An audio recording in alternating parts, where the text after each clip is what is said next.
संध्या काल की पावन पवित्र वेला में बहुत रिलैक्स हो जाना। जिंदगी क्या है? एक सफर,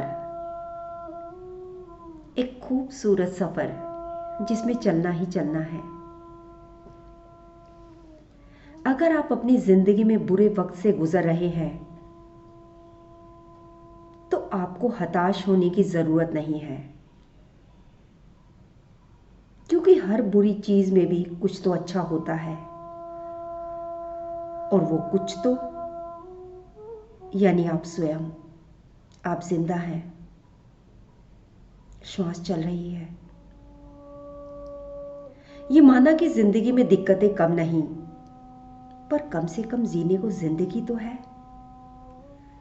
क्या यही काफी नहीं? इसी जिंदगी को इसी पल में ढूंढना, खोजना स्वयं के भीतर मिलेगी। आज, अब, अभी में रहना। लेकिन हम कभी भी अभी और यहीं के पल में नहीं रहते। हम जो भी कर रहे हैं उसे यंत्रवत करते चले जाते हैं, बिल्कुल एक मशीन की तरह। आपकी मौजूदगी तो वहां है ही नहीं।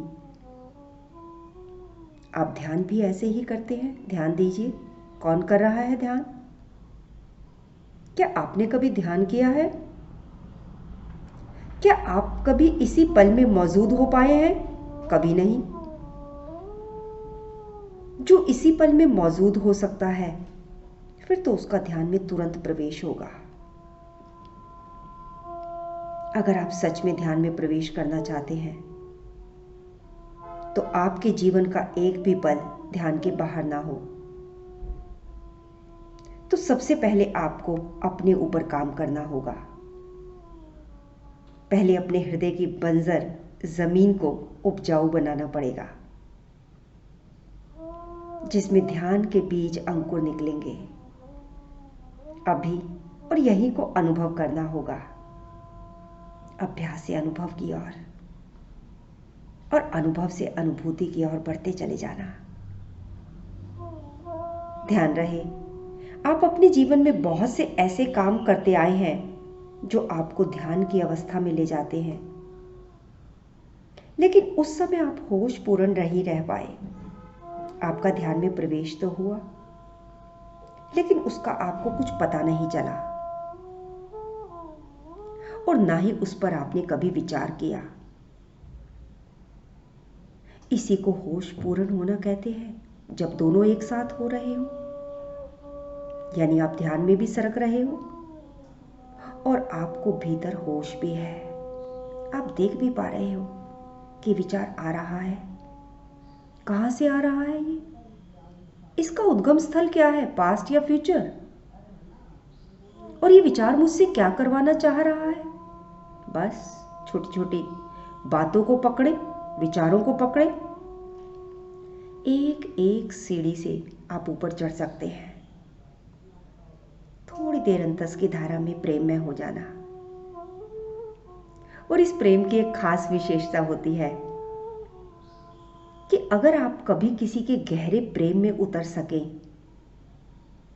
या आपके जीवन में कभी प्रेम का फूल खिल जाए, तो आपके लिए पूरी दुनिया समाप्त हो जाती है।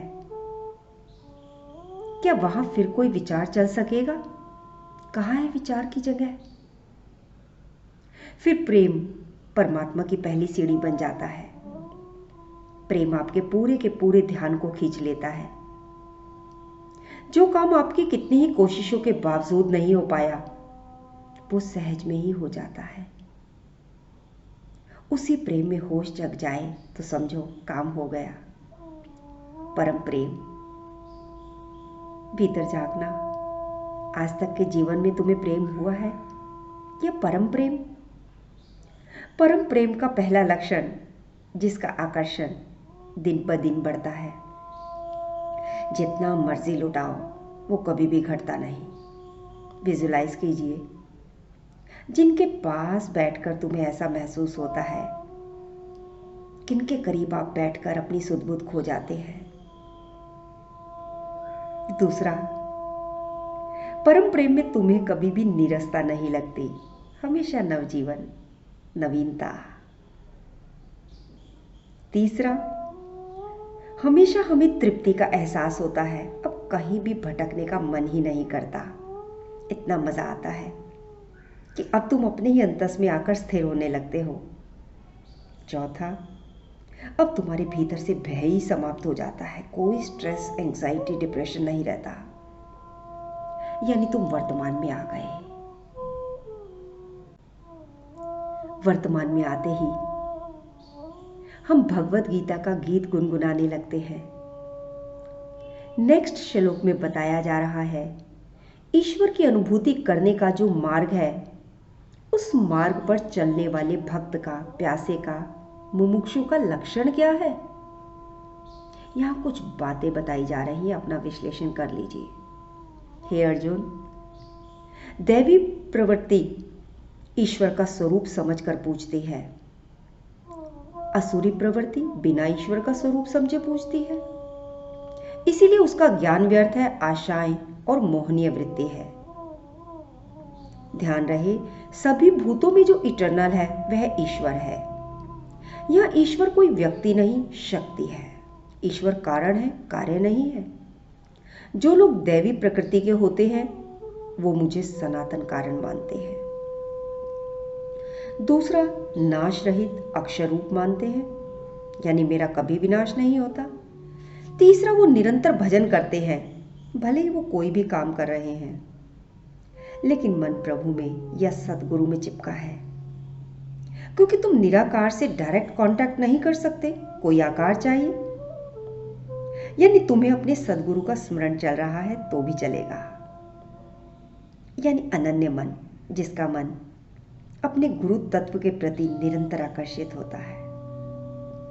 चौथा, वो मुमुक्षु दृढ़ निश्चयी होते हैं, मेडिटेशन करनी है तो करनी है, कोई बहाना नहीं चलेगा। भले बाहर की परिस्थितियां तो और भी सहायक हो जाती हैं भीतर जाने में। छठा, वो मेरी प्राप्ति के लिए निरंतर यत्न करते हैं, भले ही तुम ईश्वर से कितने भी भरे हो, लेकिन फिर भी उसे याद करने का कोई ना कोई ढंग है, उसका सदा प्रयत्न करते रहते हैं, अपनी वाइब्रेशंस निरंतर छोड़ते रहते हैं। सातवां, मुझको बारंबार प्रणाम करते हैं, ओम को नमन, ओंकार को नमन। प्रणाम यानी भक्ति भाव, भक्ति में ही सदा रहते हैं, सदा मेरे ही प्रसंग में रहते हैं। यानी व्यक्ति बाद में दिखता है, पहले ईश्वर देखता है सामने वाले में, लेकिन अभी तो हमें व्यक्ति और वस्तु ही दिखते हैं, उससे आगे ईश्वर तो दिखाई ही नहीं देता। लेकिन जहां दैवी वृत्ति आती है, उसे व्यक्ति भी दिखता है और आगे ईश्वर भी दिखता है, ऐसी वृत्ति निरंतर चलती रहती है। आठवां, वो प्यासा सदा ही मेरे ही ध्यान में युक्त रहता है। नौवां, अनन्य प्रेम से मेरी उपासना करता है। ये प्रेम अनन्य होता है, जैसा प्रेम उसके प्रति होता है वैसा प्रेम किसी और के प्रति होता ही नहीं। जो उसके लिए कर सकते हैं वैसा दूसरों के लिए कर ही नहीं पाओ, भीतर कुछ स्पंदन होता है, तो कहा जाएगा अनन्य प्रेम। कुछ कुछ होता है, दिन रात, सुबह शाम, तो इसे कहा जाएगा दैवी वृत्ति। अब कहा जाएगा तुम ईश्वर के स्वरूप को समझकर इस अंतस के मार्ग पर कदम बढ़ाने आगे निकले हो। जागे रहना, होश में रहना। किसी से रोज मिलने से इश्क हो या ना हो, पर किसी से रोज बातें करने से उसकी आदत सी हो जाती है। भीतर अपना विश्लेषण करना, तुम्हारी सबसे ज्यादा बात किससे होती है। खैर, अपनी अपनी कहानी है। न चांद की चाहत, न तारों की फरमाइश, हर पल में हो तू मेरे साथ, बस यही है मेरी आखिरी ख्वाहिश। और यही है अनन्य प्रेम, जो जीवन की कीमत अदा करेगा, सार्थक करेगा तुम्हारे मानव जीवन को। होश में रहना, जागे रहना।